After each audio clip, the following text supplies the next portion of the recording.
Voces, un espacio de diálogo para las personas apasionadas por la lectura, en donde encontrarás contenido literario y pedagógico.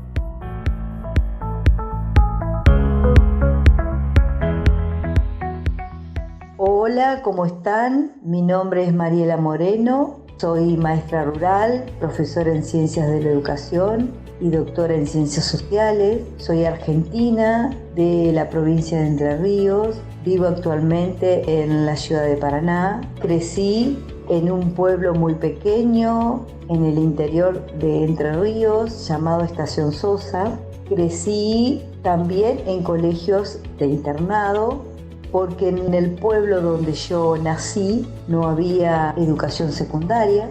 De allí me trasladé a la ciudad de Paraná, donde estudié en la Facultad de Ciencias de la Educación de la Universidad Nacional de Entre Ríos, Ciencias de la Educación. En ese lugar, en la Facultad de Ciencias de la Educación, hice una inscripción en la Cátedra de Educación No Formal, luego trabajé en esa cátedra. También trabajé en la Cátedra de Antropología de la carrera de Ciencias de la Comunicación y también en la Cátedra Problemas Biopsicológicos de la Educación, en proyectos de investigación, tratando de situarlo y de dialogar con el pedagogo brasilero Paulo Freire, además de otras investigaciones. En la provincia de Entre Ríos, durante más de 30 años, trabajé junto a educadores de adolescentes, jóvenes y adultos en escuelas nocturnas y centros comunitarios, y allí mi gran interés por estos dos espacios que acabo de comentar.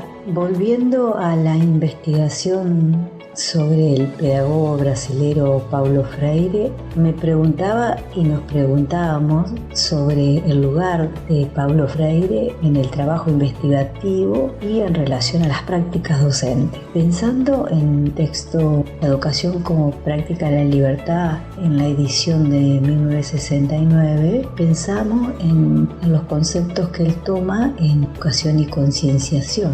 Él, preocupado por la cuestión de la democratización de la cultura, encuentra una especial atención al déficit cuantitativo y cualitativo de la educación. Y ese déficit realmente alarmante constituye obstáculo para la creación de una práctica democrática, y que, según Paulo Freire, en ese texto menciona que contradice el ímpetu de su emancipación.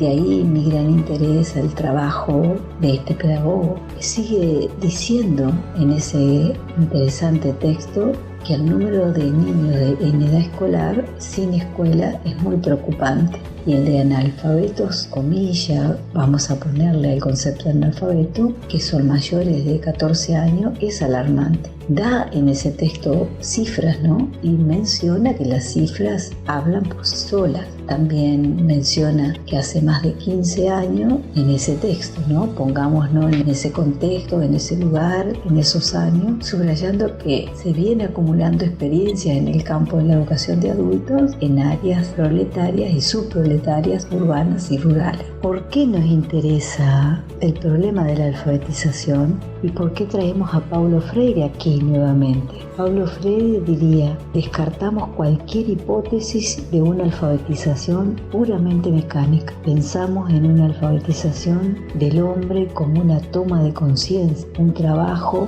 en el cual intentásemos, junto a la alfabetización, cambiar la ingenuidad en crítica. Con mucha paciencia es posible tolerar, dice Freire, después de la dureza de un trabajo y de un día de trabajo o un día sin trabajo, lecciones que hablen de Pedro vio el ala es del ave. Entonces uno se pone a pensar, nos ponemos a pensar sobre estas situaciones que implica una alfabetización crítica. Traemos aquí las preguntas que Paulo Freire realiza y nosotros nos volvemos a preguntar para tratar de entender, de volver a repreguntarse y de armar un programa pensando en, como lo subraya él, no hay ignorancia absoluta ni sabiduría absoluta. ¿Cómo realizar esa educación? cómo proporcionar al hombre medios para superar sus actitudes mágicas o ingenuas frente a su realidad, cómo ayudarlo a crear, si era analfabeto, y pongámosles comillas a ese concepto, analfabeto. ¿Cómo ayudarlo a crear el mundo de signos gráficos? ¿Cómo ayudarlos a comprometerse con su realidad? Si sabemos que el método, según Freire, tiene que ser activo, dialogal, en esa relación dialógica, de espíritu crítico. Ese diálogo, de acuerdo a Jaspar, se nutre del amor, de la humildad, de la esperanza y de la confianza. Quien dialoga lo hace con alguien sobre algo. Este algo debe ser el nuevo programa educacional que defendemos, esa alfabetización que debe tener sentido. ¿Por qué nos interesa tanto el concepto cultura? ¿Qué significa cultura? Todo lo que hace el hombre es cultura y no hay nadie por fuera de la cultura. Las tradiciones, la comida, la música, la forma de transformar la naturaleza en cultura, el barro que es transformado en jarrón por el hombre. Y podemos ver en ese texto, La educación como práctica de libertad, imágenes. Se puede observar una imagen, que es la sexta imagen, cómo el hombre transforma la materia de la naturaleza con su trabajo. Hay una relación entre la naturaleza y la cultura, que se ve a un hombre haciéndolo, un hombre que hace el pozo, y se observa un hombre en el mundo y con el mundo. Esa relación de la naturaleza y la cultura. En esa primera situación, donde el hombre en el mundo y con el mundo, que a través del debate de esa situación, donde los sujetos en los círculos de cultura, porque Freire en ese momento no va a estar pensando en la escuela, sino que va a hacer una crítica a la escuela por los sujetos que quedan por fuera de la escuela. Y va a pensar en círculos de cultura, en situación, en debate, discutiendo ese hombre como un ser de relaciones que llega a la distinción entre dos mundos, el de la naturaleza y el de la cultura. Ese ser en el mundo, con el mundo, como ser creador y recreador a través de su trabajo. Él va alterando la realidad con preguntas, mirando esa imagen en esos círculos de cultura a un hombre que está realizando un pozo. Y la pregunta que realizan es: ¿quién hace el pozo? ¿Por qué lo hace? ¿Cómo lo hace? ¿Cuándo? De allí emergen conceptos básicos, como el de la necesidad, del trabajo y la cultura. El hombre hace el pozo porque tiene necesidad de agua y lo hace en la medida que se relaciona con el mundo, lo hace del objeto de su conocimiento por el trabajo, sometiéndolo al trabajo, por su propio trabajo, a un proceso de transformación. Y así hace también su casa, su ropa, sus instrumentos de trabajo.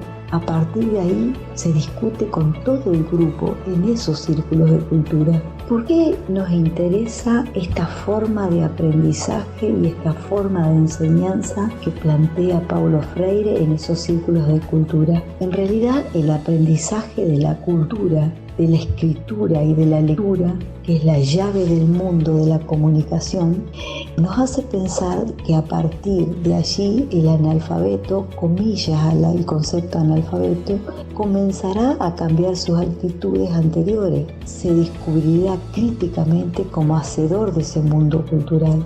La cultura es poesía, el cancionero popular, la cultura es toda la creación humana, y estamos pensando en ese concepto de cultura desde lo noxiológico, teniendo en cuenta el conocimiento, y desde lo antropológico, desde ese hacer humano. Y va a pensar Paulo Freire en ese texto, La educación como práctica de la libertad, 11 situaciones existenciales codificadas y de decodificación. Y allí observamos como el pintor brasilero Bernard, una de las mayores expresiones de la pintura brasilera, pinta situaciones en una relación entre la educación y el arte. Y lo importante a través de esos círculos de cultura, observando y en relación dialógica con esas imágenes, lo importante es entender lo que se escucha, lo que se ve, lo que se discute, lo que se lee, y al mismo tiempo escribir lo que se entiende.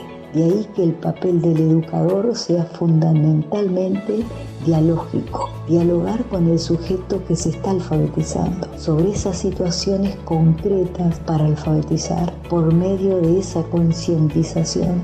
¿Y cómo sería ese universo vocabular? Preguntan muchos. Ese universo vocabular que va a ser tomado del diálogo con los sujetos en los círculos de cultura, tiene que tener sentido existencial, con un mayor contenido emocional, aquellos que son típicos del lugar, que tienen expresiones particulares, esos vocablos ligados a las experiencias del grupo, las palabras que deben salir seguramente de ese estudio, de ese análisis, de ese debate, de esa relación dialógica, como plantea Freire, van a ser tomadas para poder pensar ese programa de alfabetización. Por ejemplo, tijolo, que es ladrillo, o favela, para luego pensar en una familia fonética. Si nosotros pensamos junto a Paulo Freire programas de alfabetización en la Argentina, porque estamos pensando a Freire en los años 60 en Brasil, pero podemos pensar en distintos lugares en Latinoamérica. Pensemos en Argentina, con el programa de alfabetización CREAR, donde algunos rasgos del pensamiento y práctica del pedagogo Paulo Freire podía ser pensado, trabajado, discutido, donde ese programa fue de gran interés, fue de un gran trabajo desde la perspectiva freireana. Esa palabra vocabular puede ser trabajo, y fue en ese programa, en ese universo vocabular de ese programa de alfabetización para adolescentes, jóvenes y adultos. Soy Mariela Moreno. Una producción realizada por la Dirección de Fortalecimiento Profesional a través de la Biblioteca Pedagógica del Estado de México. Síguenos y escúchanos en la próxima emisión.